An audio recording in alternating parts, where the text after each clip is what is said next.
ஒரு மனிதனிடம் அவன் காற்றில் அல்லது தரையில் எதை வரைந்தாலும் அதை நிஜமாக்கும் ஒரு மர்மமான மேஜிக் கிரையான் இருக்கிறது.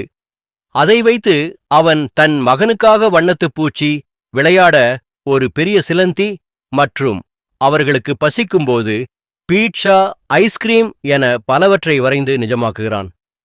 ஒரு நாள் வானத்தில் பறக்க வேண்டும் என்ற தன் மகனின் ஆசையை நிறைவேற்ற அவன் தரையில் ஒரு பெரிய விமானத்தை வரைகிறான். அது உடனடியாக நிஜமான பளபளக்கும் விமானமாக மாறுகிறது.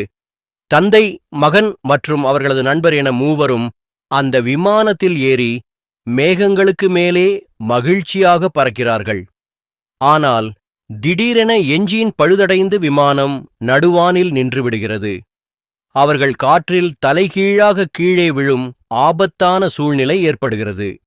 அப்பொழுது அந்த மனிதன் சாமர்த்தியமாகச் செயல்பட்டு காற்றில் வேகமாக 2 பெரிய பாராசூட்டுகளை வரைகிறான்.